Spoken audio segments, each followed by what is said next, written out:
No capítulo 9, capítulo 10, capítulo 11 de Romanos, nós somos lembrados da soberania de Deus. E esse é um ponto que sempre devemos pontuar. Devemos trazer à mente. Deus é soberano e Ele não é pego de surpresa.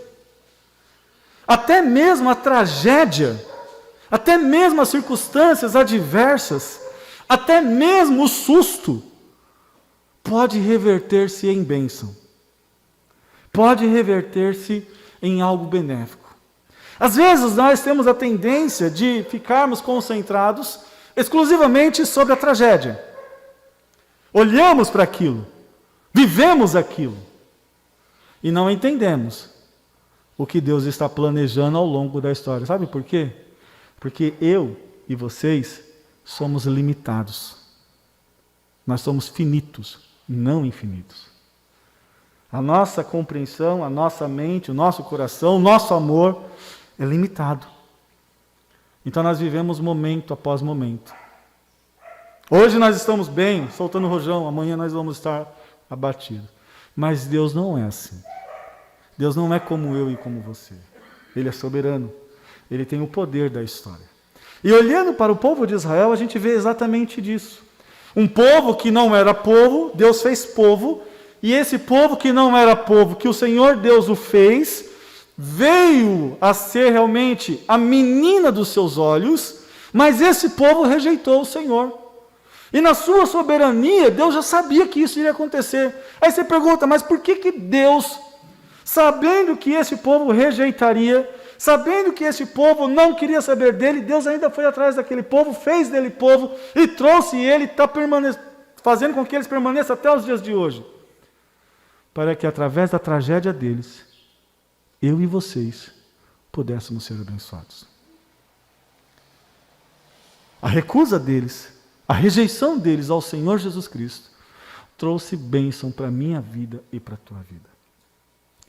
A tragédia muitas vezes acaba sendo a bênção de outra pessoa. Quando nós já não vimos acontecer as circunstâncias, muitas vezes a gente se desespera. E a tendência nossa, então, é chutar o pau da barraca, chutar o balde, não querer mais saber de nada. Mas é aí que está a grande graça do negócio, é saber que Deus está no controle. E Romanos, capítulo 11, versículos de 11 ao 24, vai chamar exatamente a atenção disso. Deus não perdeu o controle da situação, apesar de nós termos saído na semana passada e retrasada sobre a perspectiva que Israel rejeitou ao Senhor, a perspectiva que Israel não quis saber do Senhor. A gente foi lembrado na semana passada que Deus levanta remanescentes. Deus é fiel em levantar pessoas, Deus é fiel em levantar remanescentes. Ou seja, Ele é soberano e na sua soberania Ele jamais vai agir em fidelidade. Na sua fidelidade, Ele fez um novo. Na sua fidelidade, Ele trouxe esperança. E Romanos capítulo 11, versos 24 versos 11 ao 24, Paulo vai lembrar a gente exatamente desse patamar, chamando a nossa atenção pelo menos para 3 considerações, a qual eu quero citar aqui para vocês. Considere a soberania de Deus, pois ela transforma a rebeldia dos judeus em bênção dos gentios. 2, considere a soberania de Deus, pois Ele é fiel e poderoso para até mesmo reconduzir o povo rebelde à plena harmonia e relacionamento com Ele. E por fim, considere a soberania de Deus, pois Deus é fiel em cumprir as suas promessas. Diante dessa questão, é importante frisar que a minha arrogância, que é o que o apóstolo Paulo, inclusive, vai chamar a atenção nesse texto, a minha arrogância pode trazer ruína. E é tão interessante que a igreja, ela passou a vivenciar exatamente isso, arrogância, orgulho, prepotência. Tem pessoas que se deixam levar, a gente, inclusive ontem mencionando no livro de Tiago, se deixam levar pelo que tem, se deixam levar pelas bênçãos adquiridas, se deixam levar pelas circunstâncias. Paulo vai chamar a atenção, olha, presta atenção aí, você que hoje está gozando, você que hoje está usufruindo da salvação, você que está titubeando do povo judeu, lembre-se que foi através desse povo que a salvação de vocês chegou. Afinal, a palavra do próprio Cristo, a salvação, vem do próprio povo judeu. Não vem de outro canto. É de lá. Portanto, ao lembrar-se daquele povo, vocês têm que lembrar com alegria no coração. Lembra do Salmo 122, quando a palavra de Deus nos chama a atenção, 120 ou 122? Deve-se orar. Bem-aventurado o povo que ora pelo Jerusalém. Bem-aventurado o povo que clama ao Senhor por aquele povo. É diante desses fatos é que nós vamos começar a avançar dentro desse texto, chamando a nossa atenção para a bênção que nós temos nos dias atuais. Pois se nós acabamos de citar, o Deus soberano transforma a rebeldia do povo judeu em bênção para a minha vida, isso chama a atenção daquilo que o próprio Cristo descreve para a gente, lá em Mateus capítulo 8, versículos 11 e 12. Mateus 8, versículos 11 e 12. O Senhor Jesus já havia alertado aquele povo a respeito de que, olha, o Ocidente reclinaria a cabeça com Abraão. É interessante de que quando o Senhor Jesus cita isso, aquele povo, o povo judeu, estava literalmente rejeitando o próprio Cristo, abrindo mão do Senhor. Então, o Senhor Jesus chama a atenção, mas eu vos digo que muitos virão do Oriente e do Ocidente e assentar-se-ão à mesa com Abraão, e Isaque e com Jacó. E os filhos do reino serão lançados nas trevas exteriores, e ali haverá pranto e ranger de dentes. Assim como o Senhor Jesus já havia alertado a respeito disso, o Senhor Deus também descreve, chama a atenção sobre a importância dessa nação. Mas vamos ao texto de Romanos capítulo 11, dizendo o seguinte: digo, pois, porventura tropeçaram para que caíssem? De modo nenhum. Mas se a sua queda veio a salvação aos gentios para incitar emulação, ciúmes, e se a sua queda é a riqueza do mundo e a diminuição da riqueza dos gentios, quanto mais na sua plenitude. Porque convosco falo, gentios, que enquanto for apóstolo dos gentios, glorificarei o meu ministério, para ver se de alguma maneira possa incitar os ciúmes, emulação, os da minha carne, e salvar alguns deles. Porque se a rejeição é reconciliação do mundo, qual será a sua admissão, senão a vida dentre os mortos?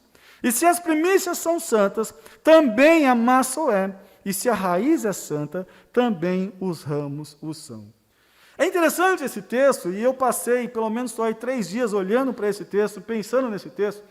É interessante porque assim, logo de cara você fala, o que o apóstolo Paulo está querendo chamar a atenção? O que ele está querendo dizer? Se formos pensar naquela forma que a gente muitas vezes faz a leitura da Bíblia, o que esse texto quer dizer para a minha vida? Aí você vai olhar, você olha a primeira vez, aí você pensa, você olha a segunda vez, você pensa, você olha a terceira vez, você pensa. Bom, uma coisa é clara, é por conta da ruína, da transgressão, da rejeição do povo judeu, que eu sou abençoado. Ponto. Mas o texto é mais profundo do que isso. Porque o texto chama a atenção nossa dizendo o seguinte: olha, é importante que vocês saibam, a promessa de Deus acontecendo lá em Gênesis capítulo 12, versículo 3, quando o Senhor Deus chama a atenção dizendo o seguinte: olha, Abraão, em ti serão abençoadas todas as famílias da terra, por conta da sua descendência, todo mundo será abençoado. Deus faz com que o povo que não era povo venha a ser o canal de bênção para a minha vida e para a tua vida. Ainda no livro de Êxodo, capítulo 19, versículo 6, a palavra de Deus vai chamar a nossa atenção dizendo o seguinte: a vós me sereis reino de sacerdotes, nação santa. São essas as palavras que falarás aos filhos de Israel. O Senhor Deus chama e descreve para aquele povo a questão de que, olha, vocês serão canais para que as outras nações possam vir a conhecer a minha pessoa. Em Isaías capítulo 49, chama a nossa atenção dizendo o seguinte: sim, diz ele, pouco é e o sereis meu povo, servo, para restaurardes a tribo de Jacó e tornardes a trazer os remanescentes de Israel. Também te dei como luz para os gentios, para serem minha salvação até a extremidade da terra. Assim diz o Senhor, o Redentor, o Santo de Israel, que é desprezado e aborrecido das nações, ao servo dos tiranos. Os reis o verão e os príncipes se levantarão, e eles o adorarão por amor do Senhor, que é fiel, e do Santo de Israel, que ele escolheu. Deus chama a atenção, descrevendo para aquele povo a importância deles, de que por meio deles, outros povos, outras pessoas viriam a conhecer o Senhor. Se hoje você tem a oportunidade de chegar na tua casa e falar: Deus, atenda a minha oração, é porque Deus fez isso acontecer. A rejeição do povo judeu trouxe benefício para a sua vida. E Paulo vai salientar exatamente isso, quando ele já chama a atenção, olha, porque agora eu falo com vocês, gentios. Vocês, como ele chama a atenção lá em Efésios, vocês não eram povo. Vocês não tinham relacionamento com Deus, mas agora vocês têm. E esse relacionamento com Deus é a prova clara de que o amor de Deus agora é derramado a todas as nações por meio de Cristo Jesus. A ponte entre o homem e Deus é Cristo. E Cristo é a base essencial da minha adoração, do meu envolvimento com a pessoa de Deus. É interessante porque quando nós notamos essa questão, nós vamos ver que ao lembrar de que agora ele está canalizado, ou seja, o apóstolo Paulo está canalizado a anunciar ao povo gentílico, Paulo só está cumprindo aquilo que Deus já havia falado. A história só vai mostrar isso. Você e eu fomos e somos abençoados, mas não foi Deus pego de surpresa. Fazia parte do plano. Esse povo vai me rejeitar. Eu vou dar oportunidade para eles, mas eles vão me rejeitar. Mas a rejeição deles vai resultar no amor dos gentios. E depois eu vou trazê-los de volta. Todas as nações reunidas, todos os povos reunidos, é tão profundo, é tão intenso, como diz a canção. Nós podemos adorar, nós podemos engrandecer ao Rei dos Reis, podemos ter esperança, porque foi nos dada essa oportunidade. Paulo, então, chama a atenção de que o resultado da rejeição daquele povo trouxe aos gentios uma comunhão com o Senhor, trouxe aos gentios a bênção do amor do Senhor, trouxe aos gentios a bênção de poder ter relacionamento com o Senhor. Paulo lembra que a salvação dos gentios tem como base a fé, sim, dos judeus. Por isso, meus queridos irmãos, é importante que eu e você lembremos disso. Por que Paulo descreve isso? Porque depois de falar aos judeus, capítulo 9, capítulo 10 e parte do capítulo 11, ele faz questão de voltar a atenção para aquele povo que estava recebendo a mensagem, dizendo o seguinte, olha, não lide com o judeu como um povo qualquer, porque eles são de fato a menina dos olhos de Deus. Eles são a importância. Eles são a base. Às vezes nós, quando somos muito beneficiados, quando nós somos muito abençoados, nós temos a tendência de muitas vezes estar por cima da carne seca. Já ouviram essa expressão? Estar por cima da carne seca. Nós começamos meio que pisar em cima dos outros. Os gentios não fizeram diferente. Bom, nós recebemos, você já percebeu a noção que é ter relacionamento com Deus? Você já perceberam o que é você poder falar Abba Pai? Você já recebeu bênçãos do Senhor? Isso é fantástico. Você orar e aquela oração se concretizar. Isso é fantástico. Mas Paulo vai chamar a atenção. Preste atenção, povo. Preste atenção, gentios. Por quê? A sua rejeição é a reconciliação do mundo, verso 15. Qual será então a sua admissão, senão a vida dentre os mortos? E as suas principais primícias são santas, também a massa é. E se a raiz é santa, também os ramos são. Se alguns dos ramos foram quebrados, eu sendo oliveira brava, na corrigida zambujeiro, fostes enxertado em lugar deles e feito participantes da raiz, da seiva e da oliveira. Não te glories contra os ramos, e se com eles se te gloriares, não és tu que sustentas as raízes, mas a raiz sustenta a ti. Dirás, pois, os ramos foram quebrados, para que eu fosse enxertado. Está bem, pela sua incredulidade foram quebrados. E tu estás de pé, pela fé, então não te ensoberbeça, mas teme. Porque se Deus não poupou os ramos naturais, teme que te não poupe a ti também. Considera, pois, a bondade e a severidade de Deus, para com os que caíram, severidade, mas para contigo, a benignidade de Deus, se permaneceres na sua benignidade, de outra maneira também serás cortado. Vamos degustar um pouquinho isso. Paulo chama a atenção de que o Deus soberano é fiel e poderoso para a reconstrução e recondução do seu povo. Paulo descreve de que este povo sempre fez e sempre fará parte do plano de Deus. Deus não esqueceu de Israel. Não é porque Israel está sendo a nação que está lá e a igreja agora existente que Deus abriu mão de Israel. Não. Israel ainda continua sendo a menina dos seus olhos. Como diz o apóstolo Paulo, até que chegue a plenitude do tempo dos gentios, eles vão voltar. A gente vai falar um pouquinho sobre isso mais tarde. É importante frisarmos o seguinte, que o que Paulo descreve para a gente, o que Paulo chama a atenção nossa aqui, 1 Coríntios capítulo 10, versículo 12 diz, aquele que está em pé, olhe para que não caia. Aquele, pois, que cuida estar em pé, olhe para que não caia. Vocês estão se glorificando, vocês estão se ensoberbecendo, porque agora vocês são caules, vocês são ramos. Legal, mas lembre-se que não são os ramos que seguram a árvore. O que segura a árvore são as raízes.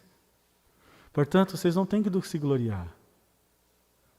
A raiz não são vocês, diz o apóstolo Paulo. Vocês foram enxertados. Vocês não eram povo, mas foi a rejeição deles. O fato de Deus ter cortado alguns ramos secos que não produziam frutos e enxertou uma oliveira, uma árvore que não deveria estar ali, não nasceria naturalmente. Deus fez o milagre de enxertar aquela árvore ali. E daquela árvore, que era uma árvore que estava assim, com seus ramos secos, Deus fez com que aquela árvore, com os ramos secos, viesse com ramos de outras árvores a produzir frutos, e frutos bons. Frutos, conforme o Senhor Deus vai chamar, frutos dignos de arrependimento. Essa árvore agora chama a atenção de quem? Dos judeus. Pois essa é a expectativa, de que pela vida, pelo envolvimento, pela paz, pelo exemplo de Cristo, vocês possam viver uma vida condizente. Vocês devam atrair a atenção agora dos judeus para a vida de vocês, porque vocês imitam Cristo. Mas, entretanto, todavia, porém, se ao invés de imitarem a Cristo, se ao invés de vocês viverem uma vida que seja próxima do Senhor Deus, se ao invés de realmente evidenciarem a fé de vocês, vocês começarem a se vangloriar por conta de todas as bênçãos que vocês estão recebendo, tome cuidado, porque esse filme já foi passado. O povo judeu acabou de vivenciá-lo. Eles eram um povo abençoado. Eles eram a menina dos olhos de Deus. Eles eram um povo que clamava e Deus respondia. Mas a incredulidade deles os afastaram de Deus. A soberba deles os afastaram de Deus. A arrogância deles os afastaram de Deus. É interessante quando a gente olha para essa compreensão, porque no livro de Apocalipse, capítulo 2, versículo 15, há um alerta contra a igreja incrédula. Há um alerta contra a igreja apóstata. Diz lá, considera, pois, a Apocalipse, capítulo 2, 15 e 16. Assim tens também os que retêm a doutrina dos nicolaítas e os que eu odeio. 16. Arrepende-te, pois quando não em breve virei a ti, contra eles batalharei e contra a espada da minha boca.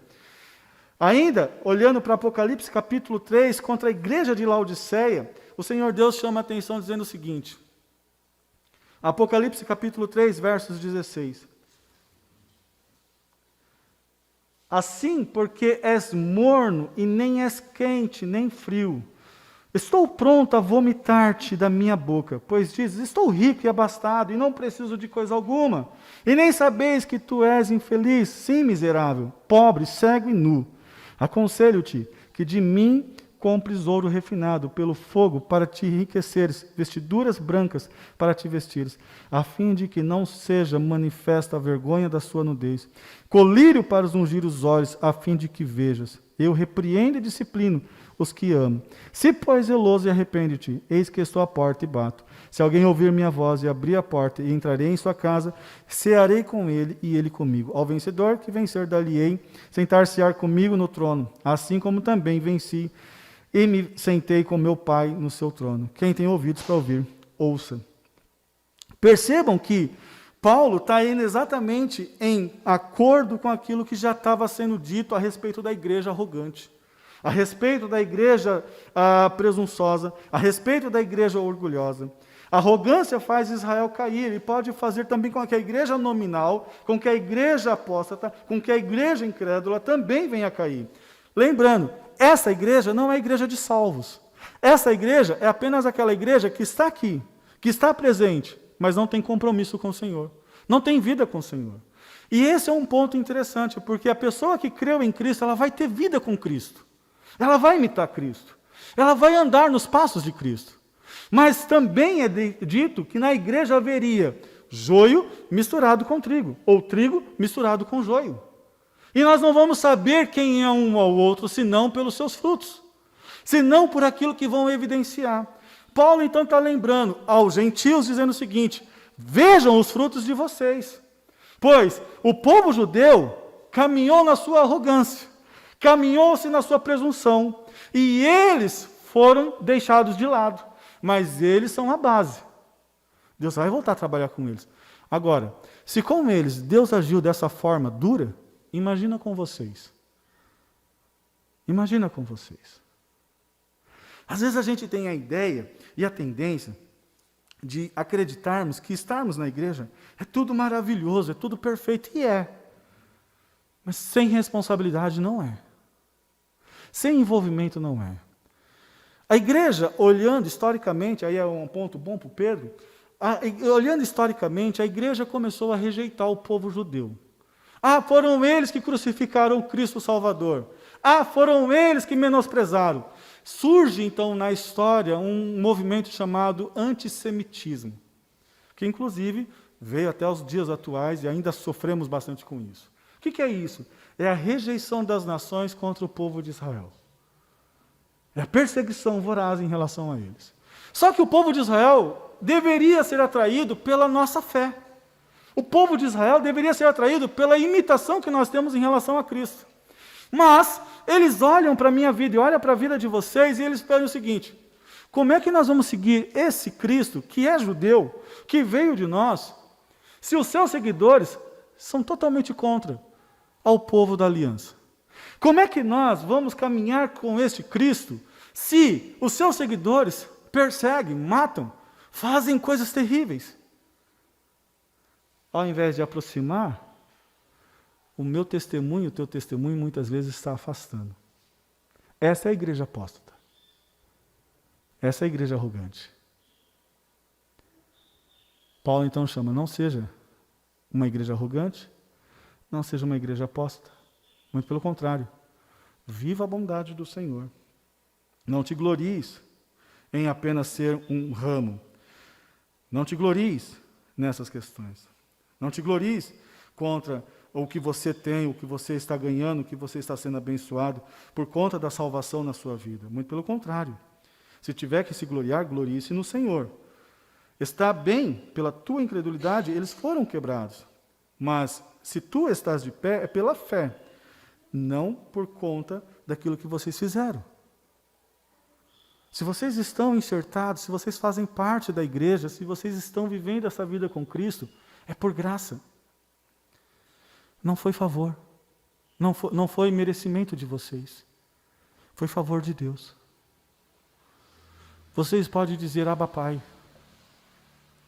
A adoração de vocês pode ser intensa. Tão intensa quanto foi a adoração do povo quando eles compartilhavam e eles viam os milagres lá em pleno deserto. O Senhor Jesus chama a atenção: bem-aventurado aqueles que não me viram, mas que creram. Porque creram, viram coisas maravilhosas. Vocês foram alcançados pela fé. A fé de vocês resulta em algo maravilhoso. É isso que tem que chamar a atenção do povo. A paz que gera no coração de vocês. A alegria que está na vida de vocês. O amor que está emanando de vocês tem que ser fruto e tem que ser resultado da plena intimidade, do pleno envolvimento com a pessoa do Senhor Jesus Cristo. Mas a arrogância, vocês só estarão caminhando no mesmo caminho com o povo judeu. Tomem cuidado. Paulo faz a questão de lembrá-los de que aquele povo rejeitou o Senhor. Deus também agiu com dureza com eles. Mas na rejeição deles, houve benefício para a minha vida e para a tua vida. O Deus soberano cumpre as suas promessas. Ele não é um Deus que deixa passar. Esqueci, puxa vida, isso não vai acontecer mais. Não. Se ele falou que o povo judeu é a menina dos seus olhos, Se ele falou que aquele povo estaria com ele, se ele prometeu a Abraão, Isaque e Jacó que ele guardaria aquele povo, ele vai cumprir. Ele vai cumprir. Isso é importante para a minha vida e para a tua vida, pois Paulo chama a nossa atenção de que se Deus é capaz de enxertar uma oliveira brava, um zambujeiro, uma planta que não tem nada de bom, numa árvore boa, e faz daquela planta que não tinha nada de bom, produzir frutos bons, frutos dignos, quanto mais agora Deus pode fazer com uma árvore boa, uma planta boa, enxertada numa árvore boa. Deus vai fazer o seu povo voltar. Deus fará o seu povo retornar e reconhecer a Cristo como Senhor e Salvador. Eles rejeitaram a Cristo. Eles rejeitaram o Salvador. Eles não quiseram saber. Lá em Mateus capítulo 11, o Senhor Jesus chama a atenção descrevendo exatamente isso, quando é alertado, no capítulo 21, versículo 43. Veja lá. Portanto, vos digo que o reino de Deus vos será tirado e será entregue a um povo que lhe produza respectivos frutos.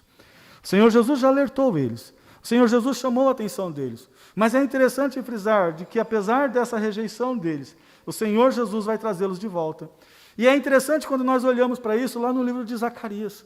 Zacarias capítulo 12, versículo 10, há uma descrição fantástica do que o Senhor Deus vai fazer. E sobre a casa de Davi, sobre os habitantes de Jerusalém, derramarei o meu espírito de graça e de súplicas. Olharão para aquele a quem transpassaram. Plantearão como planteia por um unigênito. E chorarão por ele, como se chora amargamente pelo primogênito. Eles vão reconhecer. Eles vão glorificar. Eles vão crer. Eles vão voltar. Quando? Quando isso vai acontecer? Dependendo da sua posição agora escatológica, vai ser sim na grande tribulação. Vai ser naquele período quando as nações começam a cercá-los, quando os povos começam a cercá-los, e eles não têm para onde correr, e o único lugar que eles vão fazer é como diz lá em Atos capítulo 1, versículo 10, da mesma forma que vocês viram ele aqui subindo aos céus, vocês também o verão descer. É quando eles vão estar coados, é quando eles vão estar ali perplexos por tudo aquilo que está acontecendo. E eles vão ter que reconhecer, salva-nos, Senhor. Socorre-nos, Senhor. Esse povo vai voltar sim a crer. Esse povo vai voltar assim a confiar. Isso acontecerá naquilo que se chama de grande tribulação. O texto que chama a atenção disso, Apocalipse capítulo 11, versículos de 1 a 4, chama a atenção que Deus levantará o seu povo. Veja lá, e foi-me dado uma cana semelhante a uma vara, e chegou o anjo e disse, levanta-te e mede o templo de Deus, e o altar e os que nele adoram, e deixa o átrio que está fora do templo, e não meças, porque foi dado às nações, e pisarão a cidade santa por 42 meses, e darei poder às minhas 2 testemunhas, e profetizarão por 1260 dias, vestidos de sacos. E esses são as 2 oliveiras e os 2 castiçais que estão diante do Deus da terra. Apocalipse descreve para a gente que Deus vai trazer esse povo de volta. E é interessante porque quando aquele povo começar a entender, Daniel capítulo 9, versículo 27, e agora Mateus é o ponto que você vai ter que trabalhar bastante, para que o povo aqui entenda, diz assim, ele fará firme aliança com muitos, e por 1 semana e metade de semana fará cessar o sacrifício e a oferta de manjares. Sobre a asa das abominações virá o assolador, até que destruição que está determinada se derrame sobre ele. Em Daniel nós temos o anúncio dessa grande tribulação. Nós temos aí o anúncio do que vai acontecer, nós temos o anúncio de tudo aquilo que vai ocorrer. É interessante porque quando Daniel levanta essa questão, chamando a atenção do povo de que, olha, preste atenção, firme-se com Deus, porque isso vai ocorrer. Amós capítulo 9, versículo 11, já descreve uma outra realidade. Naquele dia, levantarei o tabernáculo caído de Davi, repararei as suas brechas, e levantando-os das ruínas, restaurá-lo-ei, como foram nos dias da antiguidade. Percebam, nós fomos construindo. Vocês são um povo hoje. Vocês são beneficiados hoje, porque eles rejeitaram. Mas Paulo diz, se eles rejeitarem e trouxe bênção para a vida de vocês, imagina quando eles crerem. Imagine quando o povo judeu voltar os olhos para o Senhor. Gente, não sei se vocês estão entendendo ou não, mas será triunfo completo. Estaremos na glória. estaremos com o Senhor. Se a rejeição deles trouxe-nos a salvação, trouxe-nos o relacionamento com Deus, a admissão deles, o voltar deles para o Senhor, com certeza trará o triunfo eterno. Com certeza estaremos na glória para exaltar e bendizer o nome do Senhor. É por essa questão de que quando você lembrar, ore pelo povo judeu. Ore por aquele povo, para que eles reconheçam a Cristo como Senhor e Salvador de suas vidas. Mas antes de qualquer coisa, vejam a vida como vocês estão levando, para que vocês não caiam na mesma desgraça que eles caíram, em vangloriar-se, em orgulhar-se, em trazer da religião, no caso da falsa religião, um aparato de que vocês são os melhores. Se vocês estão aqui, é por pura graça e por pura misericórdia de Deus. Se vocês estão sendo abençoados, é por pura graça e por pura misericórdia de Deus. Se vocês são povo hoje, se como Pedro diz, porque agora nós somos um povo sacerdote, nação santa, povo adquirido, escolhido por Deus, é por pura graça e por misericórdia de Deus. Paulo descreve para a gente de que, olha, aquele povo que rejeitou na sua admissão, na sua forma deles acreditarem no Senhor, quando eles voltarem a confiar no Senhor, com certeza haverá restauração. Zacarias capítulo 6, versículos 12 e 13, para a gente ir podendo caminhar para o final, diz assim: fala-me, fala-lhe, opa, aqui agora deu chute, falar-lhe dizendo, assim fala o Senhor dos Exércitos, dizendo, eis aqui o homem cujo nome é renovo. Ele brotará do seu lugar e edificará o templo do Senhor. Ele mesmo edificará o templo do Senhor, e ele levará a glória, assentar-se-á no seu trono, e dominará e será sacerdote do seu trono. Conselho de paz haverá entre ambos os ofícios. Ainda, Mateus capítulo 24, versículo 15, chama a nossa atenção para outra realidade. Mateus capítulo 24, versículo 15. Quanto, pois, vides que a abominação da desolação, de que falou o profeta Daniel, está no lugar santo, quem lê, entenda. Quando isso acontecer, quando esse anticristo sentar-se lá, o povo voltará os olhos para o Senhor. O povo contemplará a glória do Senhor. Aí você fala assim, pastor, como que isso vai ser? Como que vai acontecer tudo isso? Hoje nós estamos vivendo o que chama-se templo da plenitude dos gentios. Nós estamos crendo, pregamos às nações, para que todo o povo possa vir conhecer a graça salvadora do Senhor Deus. Mas vai haver um tempo em que isso não vai ser possível. Vai haver um tempo em que a perseguição vai acontecer. E eu acredito que nós já começamos a caminhar para uma preparação para tal. Essa questão que nós estamos tendo, com essa peste que está envolvendo o mundo, não é à toa uma preparação. Uma preparação, sim, para cada vez mais a igreja estar distante. Para o povo não estar mais unificado. Para o povo estar cada vez mais separado. E quando isso acontece, a nossa fé esmorece. Paulo vai chamar a atenção, descrevendo exatamente nisso. Vocês precisam voltar os olhos para aquilo que Deus está fazendo. Vocês precisam estar cientes. Olha, gentios, preste atenção. Não irrite, não zombe daqueles que são as suas bases. Porque Deus, da mesma maneira que trouxe vocês para viver em plena harmonia e comunhão com eles, Ele vai fazer isso com o povo judeu. Antes de qualquer coisa, ore por eles, interceda por eles, clame a Deus por eles. Arrogância, gente, precede a nossa ruína. A arrogância faz com que a gente se desvie do foco. Quando eu sou arrogante, eu perco a oportunidade de ver as maravilhas do Senhor. Sabe por quê? Porque eu tiro os olhos do meu Deus e eu me concentro em mim mesmo.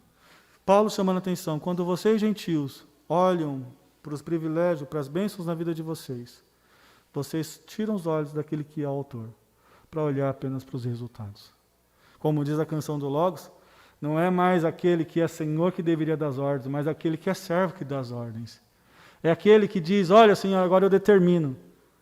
Não use da sua fé como meio de zombaria, como meio de arrogância para com Deus. Muito pelo contrário.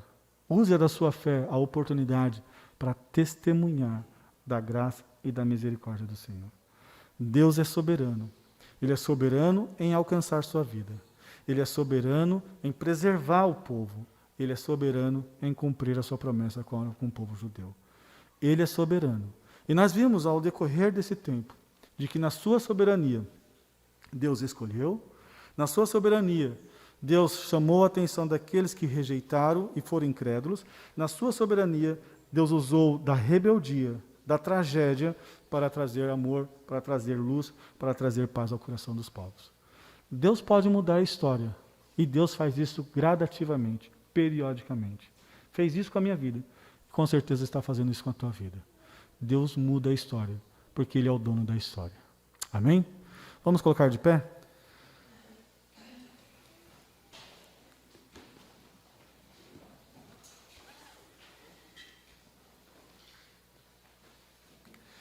É certo que isso me traz tranquilidade.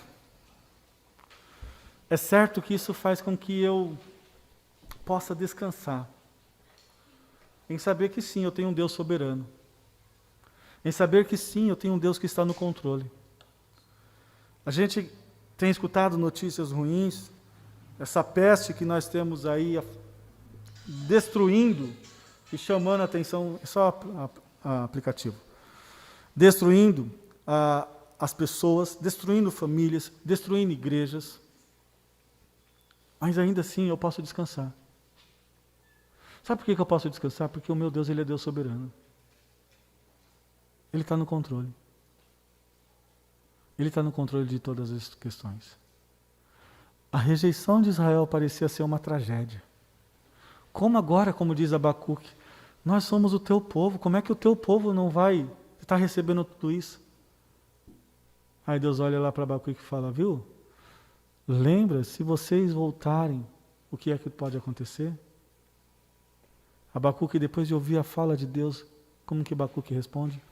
Ainda que a figueira não floresça, ainda que não haja fruto na vide, eu ainda assim me alegrarei no Senhor. Meu irmão, lembre-se disso, Deus é soberano e Ele está no controle de todas as coisas. Ele te alcançou para que a sua vida fosse luz, luz para aqueles que estão em trevas. Ele te alcançou para que a sua vida fosse reflexo da graça e da misericórdia de Deus, inclusive para o próprio povo judeu. Mas esse povo judeu só vai ver Cristo na sua vida quando Cristo de fato for vivido por você. Amém?